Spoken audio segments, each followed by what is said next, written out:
Hey everyone, it's Helen from S&B Deal Hunter. Today we have Mike Okhravi joining us. Mike has a really interesting and unusual story. He left tech and bought two companies last year within 35 days of each other, a garage flooring company and a towing company. So really excited to have Mike join us today and learn more about Mike's story. So Mike, welcome.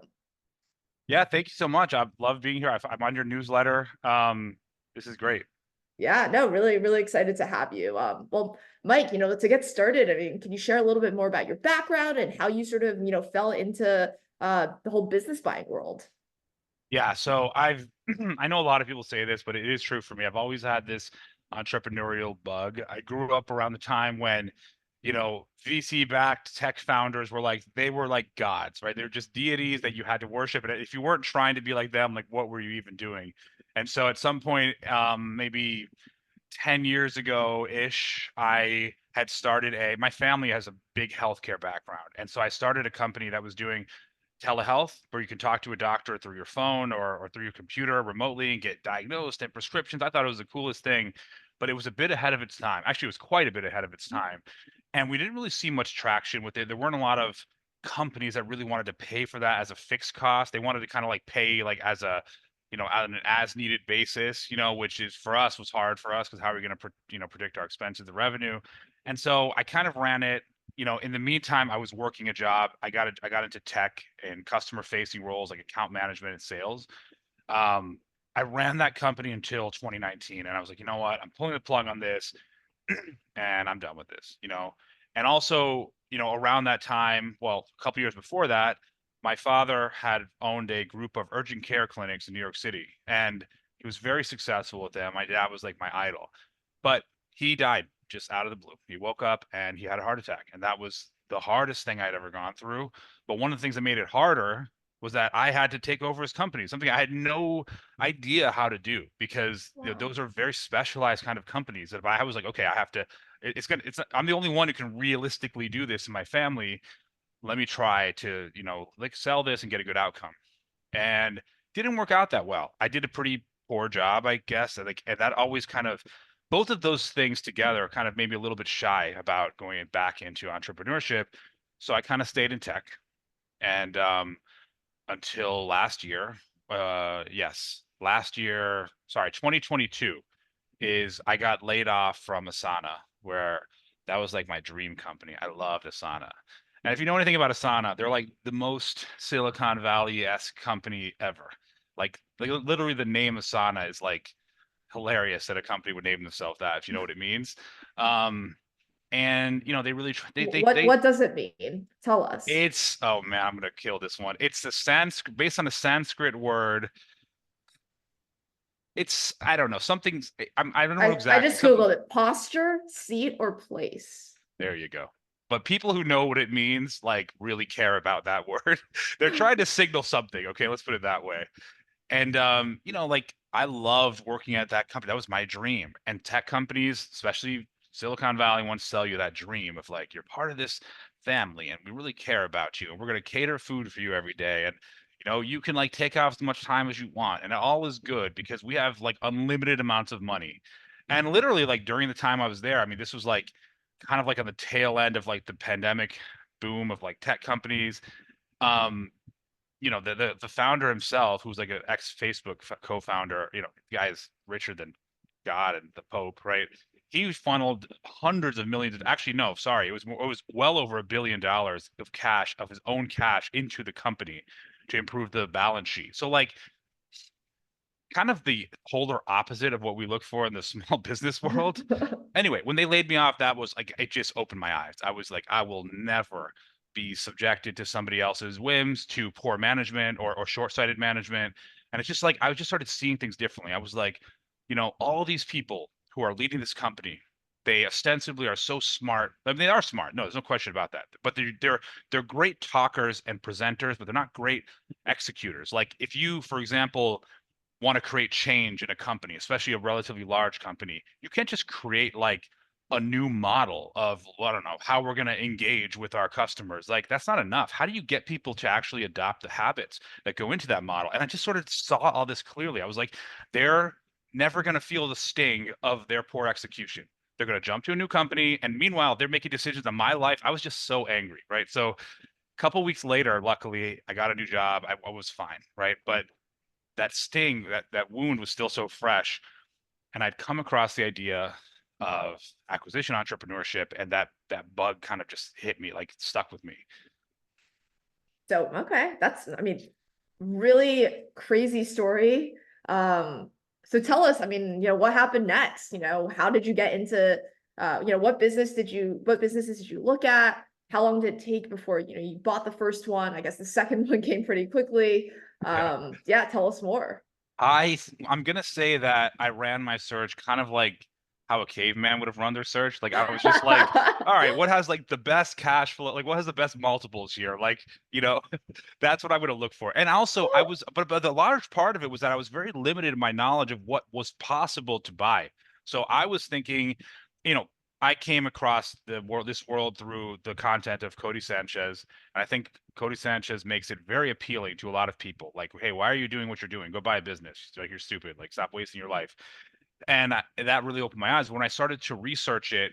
The standard model of doing like an SBA loan or SBA acquisition loan is you have like a 90% loan to value, 10% equity injection, including deal costs.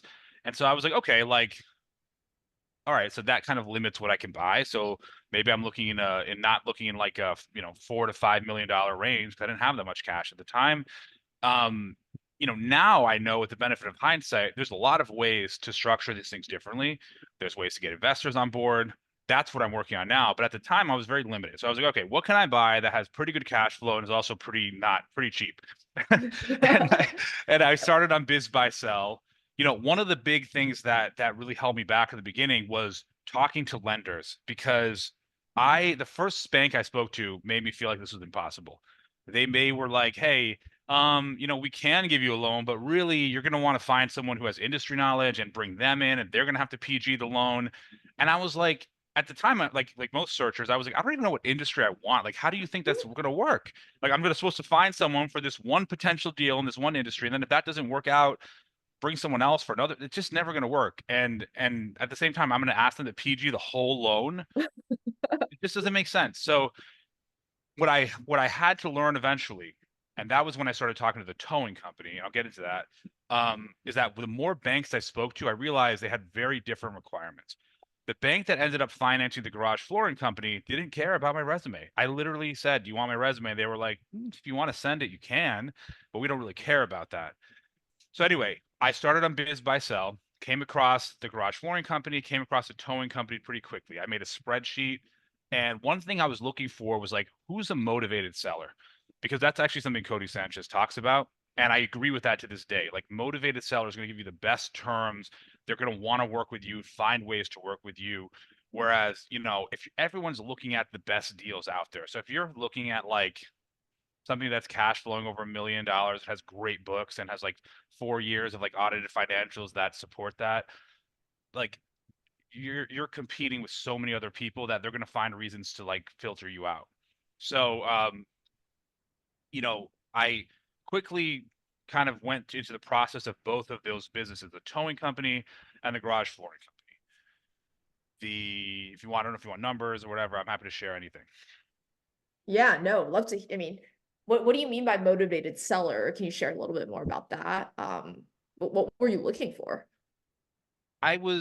Well, I mean, motivated seller for me is like, how much do they want to get rid of this thing? Because some people, actually, I would say most small business owners with cash flowing businesses, they usually build them up over a many number of years, usually, not all the time. And, they're pocket away cash all the time. A lot of times they're not recording a lot of it as income. So it's just like even more cash. And like can be pretty arrogant. I mean, I'm not generalizing. Like, that's like, you'll come across that a lot if anyone who's searching. Like, they'll be like, I don't need to work with you. I got plenty of cash in the bank. Like, go fuck yourself. Um, so then how are you going to get a deal done? You're not going to get the terms you want. They're not going to relent on their multiple they're asking for. You're not getting anything you need. And so what's the point? I mean, you're just negotiating against yourself at that point. So I Yeah. had to really understand, and anyone should be doing seller due diligence, even when you start the process. The broker might be like, "Oh yeah, he's retiring." Like, you need to get into it more. Like, what do they really want? But anyway, so that for me worked really well with the towing company. Was that one of the first companies you looked at, or, did you Yes. speak to it? Oh, wow. Okay. I know. I pretty much like it almost feels like in hindsight that I found two companies and those are the two that I bought, which kind of makes me feel dumb. But like I guess I'm the kind of person that I see opportunity where other people might see red flags. I guess it's a good and a bad thing, right? Sometimes it works out and you're like finding things that are great. Like the towing company was great, and the garage flooring company is iffy. Like I wouldn't probably buy that one again. So I think that that's a perfect example of how my optimism can be a blessing and a curse. No, I love how honest you are. I mean, tell me more about the towing company. Sure. What did you, how was the process of, I just want to hear more. Yeah. So yeah, and the garage flooring company was pretty straightforward. They had an SBA lender lined up. I did the very standard process. We ended up closing end of June of last year, 2023.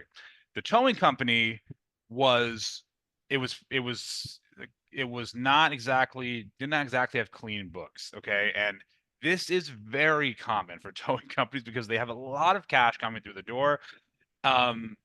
Most towing companies like mine that I bought have like an impound yard, and you never would release an impounded car for anything but cash. Like unless it's to like an insurance company or a legitimate company that you know is not going to bounce the check or charge back their credit card. Like it's only cash. So it's many, many thousands of dollars a month, even for a small company like mine. So on paper, this company was like probably profiting like 40 to 50 grand a year, but in reality, it was probably more like 275 to 300 bottom line on like 700K of revenue. So what I felt about it was like, all right, this is definitely small, but it feels so stable because the nature of towing is that you have these contracts, and these contracts are not flimsy. They're not like commercial cleaning contracts where like they're worth the paper that they're written on. Sorry, no offense to anyone, but like it's true. Like they could drop you at any time. Police agencies are not going to drop you unless you absolutely do something brainless. Like you have to be like a consistent violator of like basic rules, and then they'll drop you. So these are pretty solid. Now I had to make sure that they transferred to me, so I ended up doing a stock sale, which that was a difficult call to make. Yeah. Most people do asset sales because you don't inherit any liabilities or legal liabilities or whatever, but I was like, all the value of this business is in these contracts. Like, do I really want to call the police agencies and be like, hey, so this is a new entity with a new owner. Um, but yeah, can you just like change everything over, right? Like those people are very bureaucratic. There's just no fucking way that would have worked. Yeah. Like, so I was like, I had to make a decision. Like, is it worth it to me to buy this despite the fact that I'd be taking on these liabilities?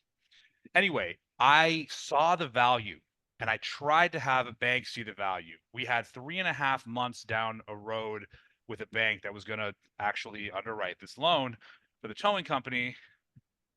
In the meantime, I'm trying to close the garage flooring company, but do it in such a way that the transition periods don't overlap because that would be, I don't know, that would be disaster. Like, how would I do, especially when they're 3 hours away from each other? Like, how would I possibly do that? So Yeah, we forgot to mention that the two companies are 3 hours yeah, away it from each was it was that was scary to me. And there's a lot of things you can buy two companies at once through the SBA, but they're gonna if you're using um let's say you're using like your a home as collateral, which I did. Listen, I told my wife, I was like, we should sell this and like let's just use the cash for something else. And she was already not really on board with me buying the companies other. and moving to another place. So I was in Miami and having to move to like Fort Myers, where the garage flooring company was. So I was like, okay, maybe I'll just all right, it's fine. So the bank kind of they don't own it, but that's collateral for the garage flooring company. But anyway, that fell through at the last minute for the towing company, the financing. And so I had this seller who was like, damn, already there were no buyers really interested because of the books are not clean. Like, but I was willing to see that as an opportunity. I was like, okay, books aren't clean, but what if I bought it and just clean up the books? It's already going to rehab the value. So I said to them, look, I can go find another bank and go through the same process, or I could just make you my best offer now, which is cash plus you plus seller financing. And that's what he did. So it was 550,000 was the asking price. I gave him $100,000 cash, which is literally all I could scrounge up, especially after buying the other company. And he financed the rest to me. So I got like 83% seller financing. Wow, that's super unusual. Amazing. Was the state of the books why the bank ultimately didn't do the deal? Oh On yeah, the tone, yeah. definitely. Because they don't care. Like, okay, so sellers, especially in things where like very equipment heavy, they'll always think, well, like the value of this equipment pretty much supports the cost of like the loan that you're taking on it. So what the hell is the problem? They don't get it. Banks don't want to go sell their equipment. Like they want a cash flowing business. And if it's not on paper, it doesn't exist. I deal with this all the time. Mm. Because I'm trying to buy another towing company now, and I see it all the time. You see things like 2020, $3 million in revenue. 2021, 4.4 million. It's like, what the hell happened there? And what it is that not most of the time they decided at some point to sell, and then they started to record all the income that they weren't recording. Well, like they don't see how that's a red flag to buyers. They think that buyers should be like salivating over that. I'm like, no, like I am not salivating over a 50% year-on-year increase. Like, I don't care what business grows at that rate. Asana doesn't grow that fast. Like That's so interesting. Was the plan always to buy two businesses, or did it just kind of happen? You know, you already bought the garage flooring business at this point. What did you, first of all, what did you like about the garage flooring business? yeah. And did you get an SBA loan for that one? How did you guys structure that deal? Yeah, I know we're kind of going back and forth. Like both of these things were really happening concurrently. So it's hard to like separate them in my mind of which one happened first. But the garage flooring was a smoother one. So it was about asking price 500K. SDE was 420K, which like What? most people I know. And most people now as a trained eye, most people will see that and be like, well, that must mean that like, okay, revenue is about 900K. So most people with a trained eye would be like, yeah, that owner is doing a lot of work. And that was partially true. Like, but I factored in the cost of replacing the owner. He was basically doing the installs, and I would take on the administrative work he was doing. So that made sense. The problem is that I kind of cheaped out on some of the due diligence and some of the advisory stuff that I probably should have paid for, because in my mind I was like, I'm trying to buy two businesses. I gotta like have as much cash as possible.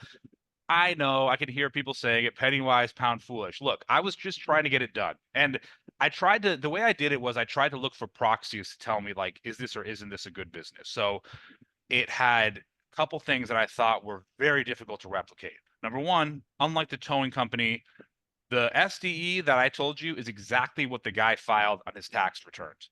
Like Mm. 420K is how much he paid taxes on. Okay, that you don't fake that. Like you know what I mean? That's a clean book right there. And that was 2 straight years of that amount of income and revenue was consistent. So I was like, hard to argue with that. And then the other thing was that if you looked at like their online reputation, their Google profile, it wasn't just like a stellar reputation. It was like by far the best in the area. There was nobody that looked as good as them. So I was like, well, that's something that's hard to replicate too. So those were like the main things that made me feel like comfortable. And then in my head, in my like caveman head, I was like, all right, 500K debt, it's a lot. Is it that much? Like I could probably go get another job and like maybe service that debt. Who knows? Renegotiate it a little bit. But like worst case, am I gonna go bankrupt and they're gonna take my house? Nah, I'll figure that out. But like obviously if you have like $5 million debt, for most people, that's just like, you're done. Like you have to do something different. So I those all those things made me feel like, all right, we're just gonna do this. Like I know that I don't have all the answers, but I promise everyone that no matter what you do for due diligence, and you should definitely do better than I did, especially on insurance, which I can get into if you want. But Yeah. um, you're not going to see the whole picture of everything. There's like 15 to 20% of what you want to know that you're going to be blind to until you step into it. So I just told myself I have to be comfortable with not knowing some things and with the fact that I'm going to have to make adjustments and confront adversity and build shit, be an entrepreneur. Like that's what it's going to be. You're never going to buy something that's just going to be exactly the same as it was before you bought it. These businesses have to be operated. So if I trust myself and if I know that's an inevitable part of this, why not just go for it? Yeah. Okay. I love it. Tell us more. I guess let's take a step back. What does a garage flooring business do? Can you explain Yeah. to everyone? Yes, good question. So we do concrete coatings is the more particular term, and it's really decorative concrete coating. So people, especially this is something around the country, but especially here in Florida, it's like people have a new home usually, and they want it to have some kind of like resin base, like usually epoxy base, like coating on it that has a pigment. So it'll be like a gray coating, and then they'll put like these decorative flakes all over it, and then we'll coat it again with something else. And this is a very, very popular service. It's a pretty skilled trade. It's not like the most skilled trade, but it's skilled enough that it caused me some problems trying to find people and find good people who could manage, who could do it in a quality way. And is it all sort of residential? Are people just doing this once? Is there any repeat business, or is it just kind of a lot of new customers from the reviews? And what does that look like? Yeah, so I broke a lot of rules when it comes to like acquisitions. Especially when it comes to this, like repeat customers, occasionally somebody will be like, "Hey, I bought a new house." But generally it's mostly residential. However, there are plenty of companies that are more active in the commercial space for this because it does have a commercial application. Let's say you have like an auto repair shop, or I don't know, an airport hangar. There's all sorts of places where you might want this so that it doesn't look like just some ugly like concrete floor. And there's other types of coatings too. Like you can seal a floor so that it's not like, it's not like decorated, but it's like shinier and nicer and whatever. Like Yeah. there's all sorts of things you could do. So we're not really active in the commercial space where I think it's an opportunity for us. We do get a lot of word of mouth referrals. And one of the things about this industry is that you're very exposed to word of mouth, whether it be good or bad, more so than other industries. Like you might think, oh, that applies to anything, but that applies to like, I don't know, home cleaning or kitchen remodeling or whatever. But actually, the communities down here are like these big circular, like golf communities that span miles. And all these retirees like just walk around all day and they'll walk past their neighbor's house, be like, "Hey, Bob, I see you got a new floor." And that sparks the conversation with whether or not Bob had a good experience with us. It's just more visible. Like nobody's going to see your kitchen unless you invite them in your house. So you're not going to really have an opportunity to shit talk the company that did it, you know? That's a So really good point. That's something I wouldn't have thought about. That's so interesting.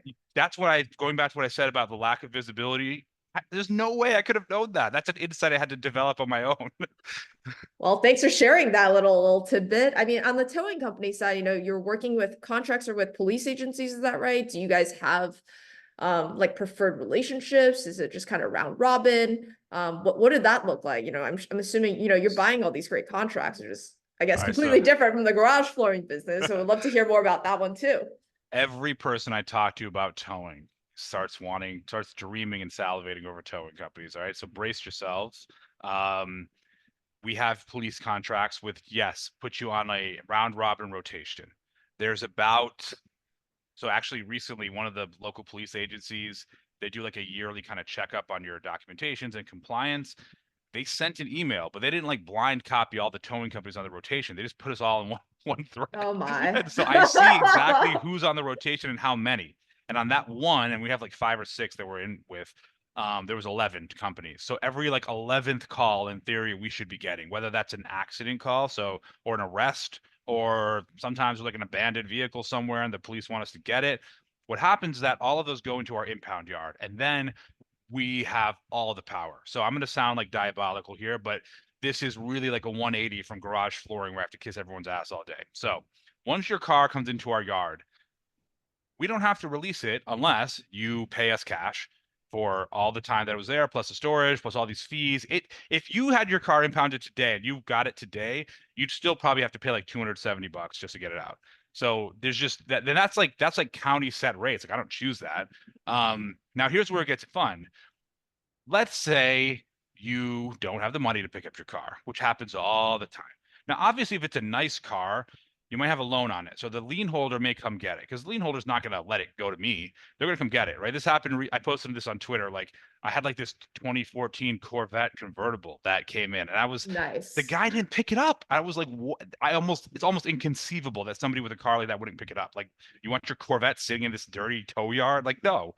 Like, but he didn't have the money, and that's what happened. His registration was expired and stuff, so he didn't have the money to renew it. And he called a couple times. We never got it. Ultimately, the lien holder, which is CarMax, got it like 2 days before the day that I would have taken ownership of it. So that's the other thing with tow companies. If you don't pick it up, I can take ownership of your car after a certain amount of time, and you can make a lot of money from that. So you're going to get paid. Plus, you get to lien people. So if you didn't pay me, I still can lien you. So when you go like register a new vehicle or renew your license, you have to pay that.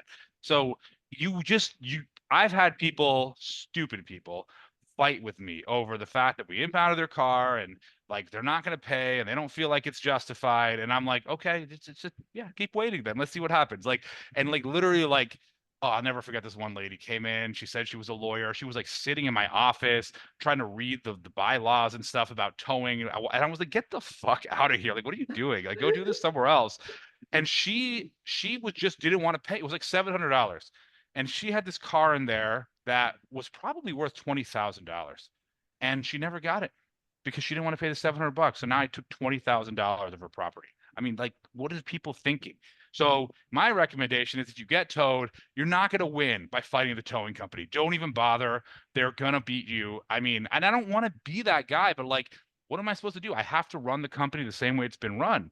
Where you really get into like kind of gray areas of ethics is, and not legal ethics, just like actual ethics is like, okay, so if your car came into the yard and you died, right? This happens a lot, right? So, the register, Interesting. yeah, like what do you do? Like, I don't have to release the car to anyone who's not the registered owner, unless you have like a power of attorney or something that is like legally makes you like so I had this happen several times when I first took over. There's a guy who came in who had like a newish Mercedes Benz. He was pulled over. He was arrested for driving the wrong way down a street one day, and I guess the cops thought he was like on substance or something, but turns out he was just senile. And so Mm. he his car was in our yard, and his neighbors came in to come release the car with him. But the thing is, he never actually like registered the car to himself. He just like bought it. There's like a sales agreement, but the previous owner is still the registered owner. What did you do? I know what most companies would do. They would be like, no, sorry, you're shit out of luck. Like, I'm not giving you the car. But he had enough documentation to where I knew it was really his car. Plus, the guy's senile. I just Making these tough calls. Wow. what do you yeah, it's tough. And every person, by the way, every person in my life that I polled about this, they were like, you should obviously give him the car back. Don't be a dick. And I was like, yeah, I did, but I was just wondering what you would do in that situation. I had another similar situation. A guy was arrested and then he died of a drug overdose. And his dad came in trying to get his car. That's a tough situation. Like that's hard. So I just want people to prepare. Like if you're a good person and you're kind of softy like I am, like towing will really stretch your ethics because you have to, on one hand, you have to make the company run. You're carrying debt, but on the other hand, like you don't want to be an evil. Yeah. Wow. I didn't even think of that. Honestly, didn't even cross my mind that those would be the decisions a towing company owner would have to make, but good Yeah. to know. I guess on a lot of people who are thinking of buying towing companies are like, oh, I could just like get more contracts with more police agencies. Is it I'm guessing it is not that easy, but tell us, what were your initial thoughts on growing it, and has that materialized or So they're hard to grow. By the way, in addition to police agencies, not all, but most towing companies will have contracts with like motor clubs. So like that would be AAA, Geico roadside assistance. We're like the preferred provider for Geico. So we do like, 6 or 7, I don't know, thousand Geico calls a year, plus Allstate. Some people do like State Farm and a Giro, which runs Progressive. So that'll be like you got your car broke down or you got locked out or you need a tire change or something. Those are all roadside assistance, right? So that's like those like pay our bills, and then like the impound yard is like where my profit comes from pretty much. But anyway, it's the reason why it's not easy is because it's usually towing companies are around for a long time. And police rotations, they might let you in, but here's the thing. If you wanted to start a towing company, you would need to spend a lot of money on equipment. The insurance is very high.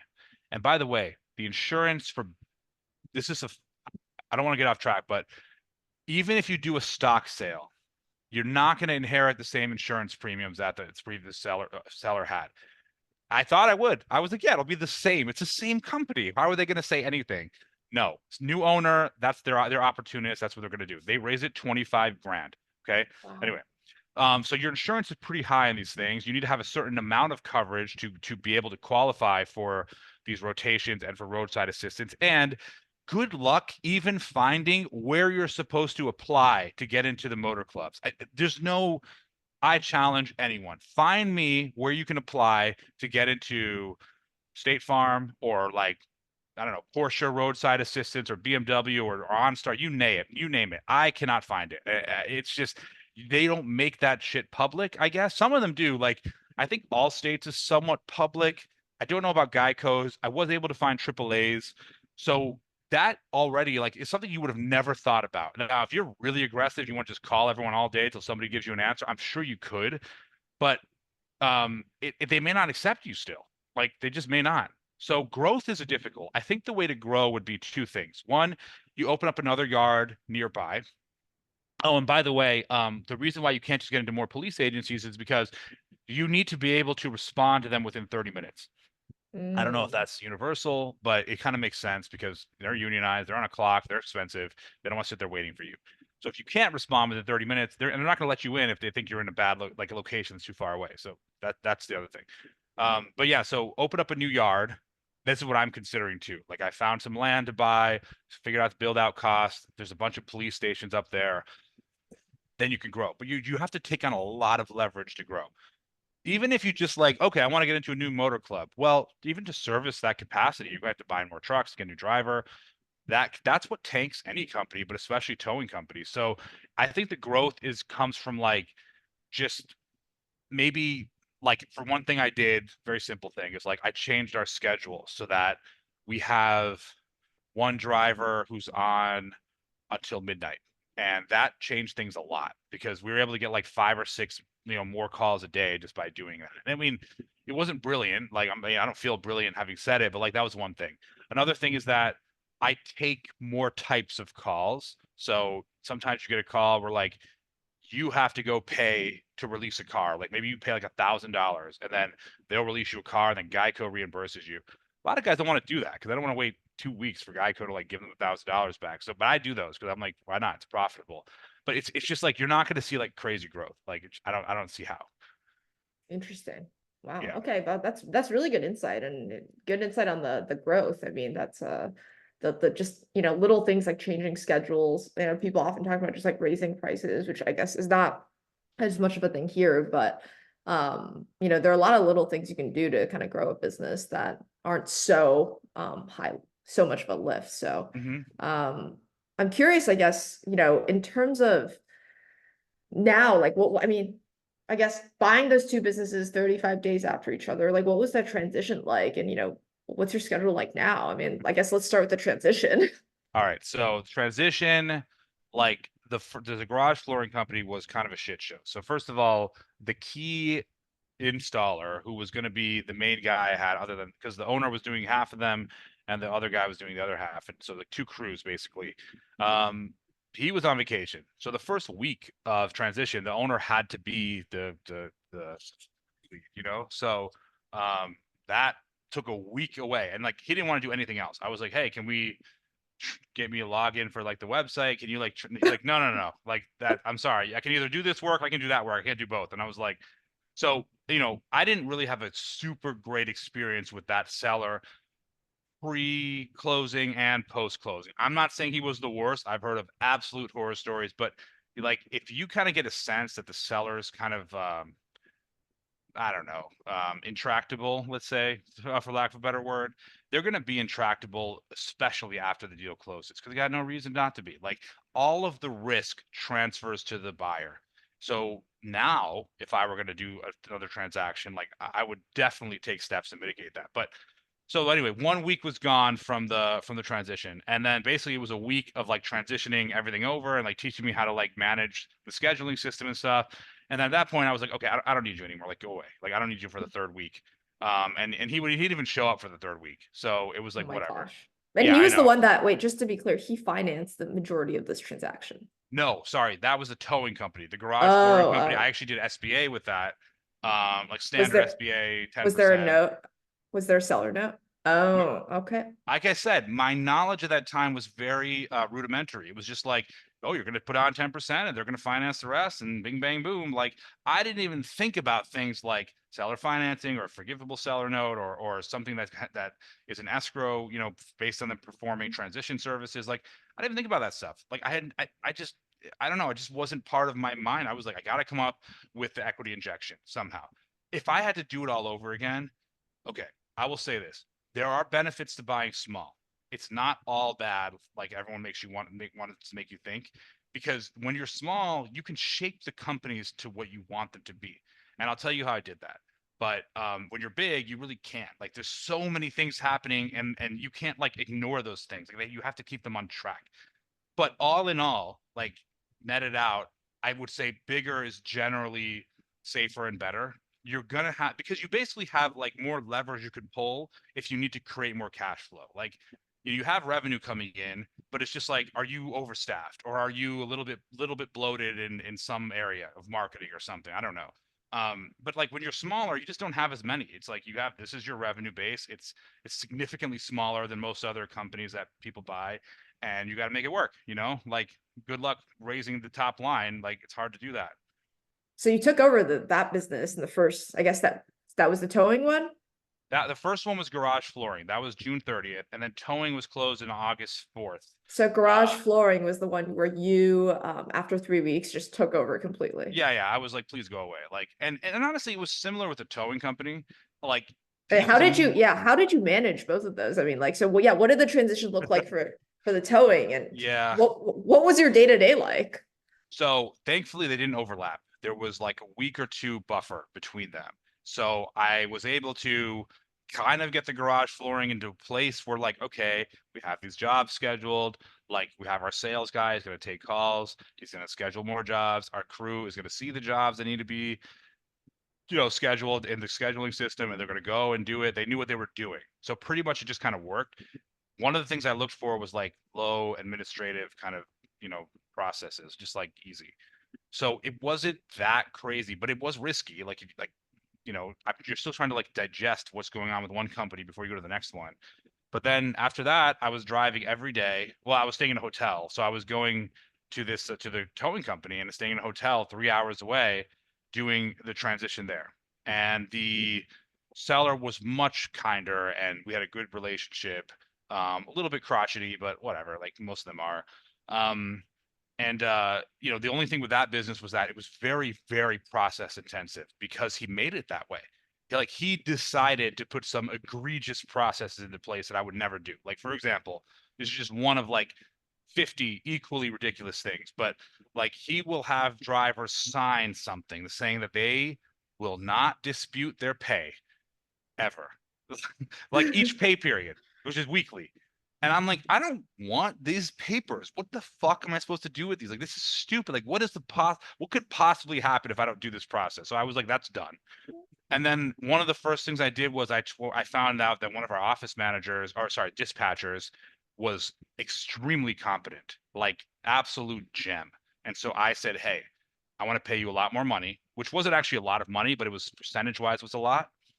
And I said, I want to pay you a lot more money, and I want you to take over the key processes of this business, which are scheduling the drivers, submitting the invoices like to Geico and whatever, and what else? Oh, payroll. And that's it. And then based on that, I never had to be there. Like, so I don't go there almost ever. I mean, I go there like once a month, and that's the difference right now. So if you want to fast forward to how's it going, like how it started and how's it going, like I spend the majority of my time in the garage flooring company because it is a needy kind of business. It has a lot of things that can go wrong, and you have to like manage customer complaints. With towing, it just works. Like everything just happens. I don't have to generate demand. I don't have to worry about problems. I don't have to worry about somebody's pissed off that they didn't like how we towed their car. I don't care. Like I literally don't give a shit. Like why should I give a shit? It doesn't hurt me in any way. So like that's what I was talking about before. Like I found a gem by being a little bit reckless. Wow. Okay. And what I mean, the reality is, like, I think, the fact that you were able to identify this great potential general manager from the towing company was, I mean, that was super smart. Do you think that, you could have found that in the garage cleaning business at all? Or If I guess knowing what I know now, the problem is that like when something goes wrong in the field, like in the installations of the people's floors, like who deals with that? I'm the escalation point. And I don't have trade experience either. So it's really hard for me to be the escalation point. I basically like spend a lot of my time, calling customers and apologizing or trying to whatever fix the mistake or something. That is hard to find, like a field supervisor, somebody you can really rely on. Plus, like our cash flow doesn't support it. So another vote for going bigger, especially in like trade business. But back office, yes. So I hired about a month ago, I hired an EA. She's amazing. And she's in Chile. So it's not like US salaries, which is amazing. But I do pay her well, I think, for where she is. And she can manage almost everything except having to go to a customer's house. And that's I told, amazing. yeah, I'm all about that delegation. And that's the crazy thing. Most people you're going to buy businesses from they have their fingers in everything because they built Yep. it. They don't want anyone touching it.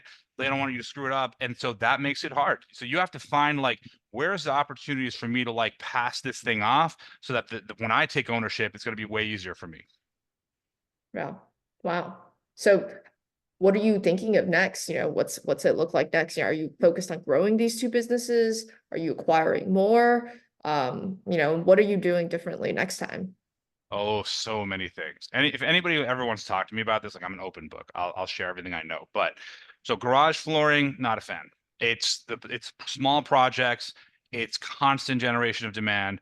There's no like entry level kind of service you can add that's like, to like kind of like land and expand, as they say in tech sales world. There's no like land and expand strategy. So, you're just always looking for the next meal. So I'm not really a fan. I think that scaling it is kind of hard and expensive. So I don't really want to grow it. I kind of just want to manage it well enough so that I don't have to think about it and offload it at some point. But for towing, I am so bullish on towing that I am actively looking at towing companies, large ones, something, they're about like, usually over like $4 million enterprise value because I know I can do it now. I get it.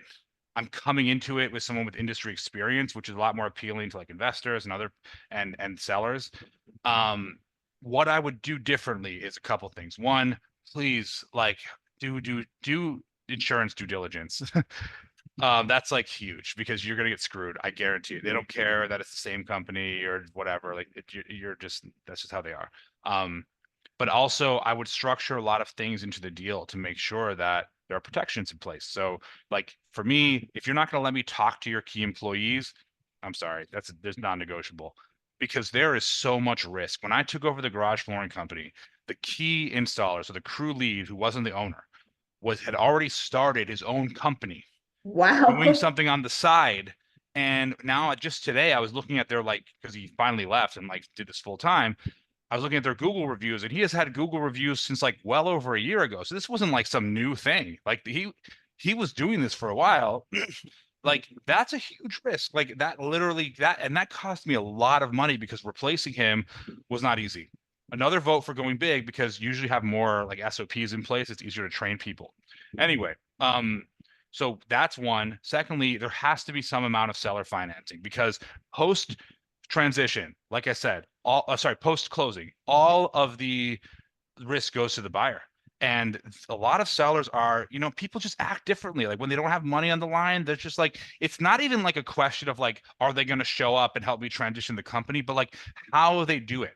What is their attitude going forward? Are they going to pick up the phone when you call if you need something after they're done? Or are they going to be like, you know what?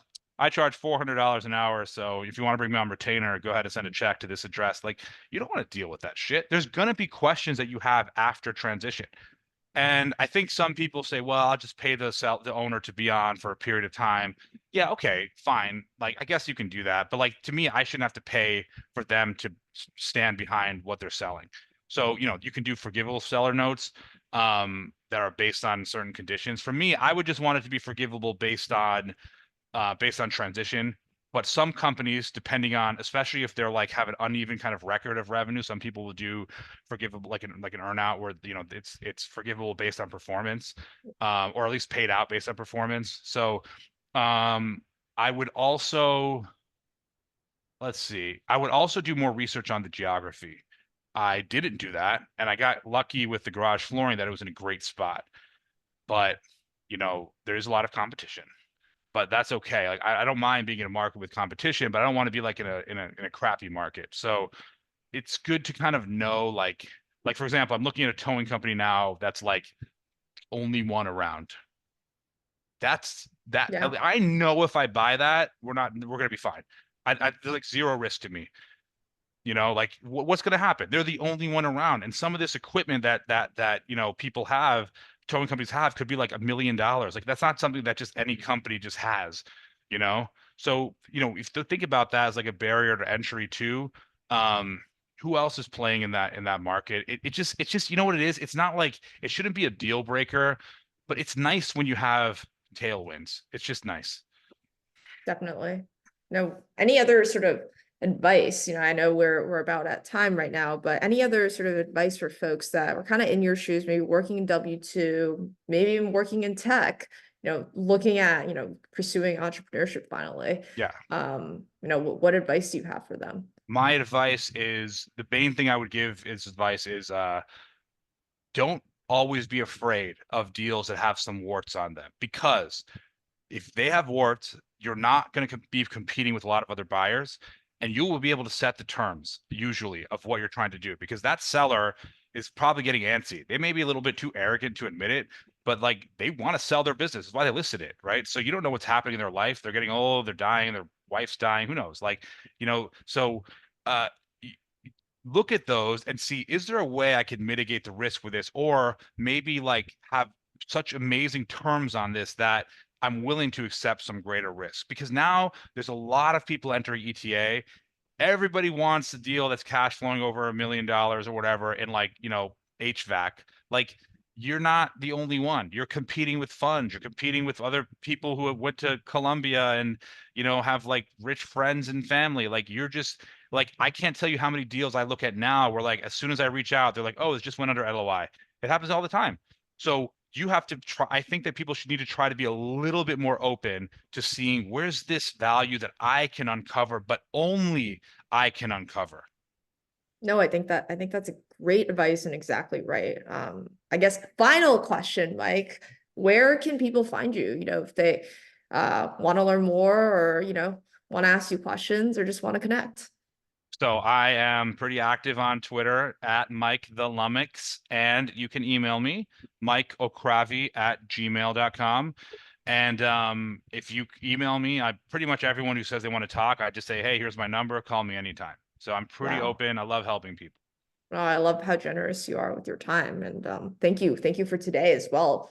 I think everyone's going to really, really enjoy this. And yeah, no, thank you for your time, Mike. Yeah, thank you.